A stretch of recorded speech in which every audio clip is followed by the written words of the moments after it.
Researchers say women lose some gray matter while they're pregnant, but their brains also become more efficient and strengthen women's feelings of attachment. Pregnancy is a time of dramatic change for all expectant mothers. Hormones are surging, bellies are growing, and ankles are swelling. The biggest changes, many of which can be seen with the naked eye, are quite predictable. And now the changes that can't be seen might become a little clearer, thanks to research. A study published in Nature Neuroscience sheds light on the substantial changes that occur in a woman's brain during pregnancy. Namely, the brain gets smaller. It also makes itself more efficient. These changes, according to the study, prepare an expectant mother for the important work of parenthood. Researchers at universities in Spain and the Netherlands are the first to use computer imaging, specifically MRI, to measure how the brain's structure changes because of pregnancy.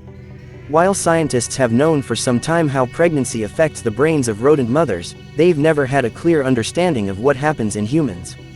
This study reveals some key ways pregnancy impacts a woman's brain. It showed a reduction in the gray matter of the brain. Think of gray matter as the part of the brain that performs tasks. The biggest loss of gray matter was in the front and temporal lobe regions. These brain areas are responsible for various tasks, including social cognition. That's the ability to interact with others. Gray matter loss occurs in specific areas of a new mother's brain. These areas are the ones that help to understand other people's feelings, beliefs, and nonverbal signals. These areas also help form attachments to people. Losing gray matter in these areas may sound worrisome, but there's good news.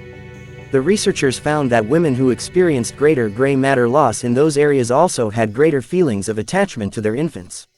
Additionally, these women also felt fewer negative emotions toward their babies. So while areas of the brain shrink, they became more powerful. For new moms, this means their brains could be preparing to better interpret newborns' body language, including various cries and coos. These changes can also help new moms detect threats so they can protect themselves and their babies more quickly. Lastly, these changes open mothers up to deeper, stronger bonds with other people, specifically a new bundle of joy.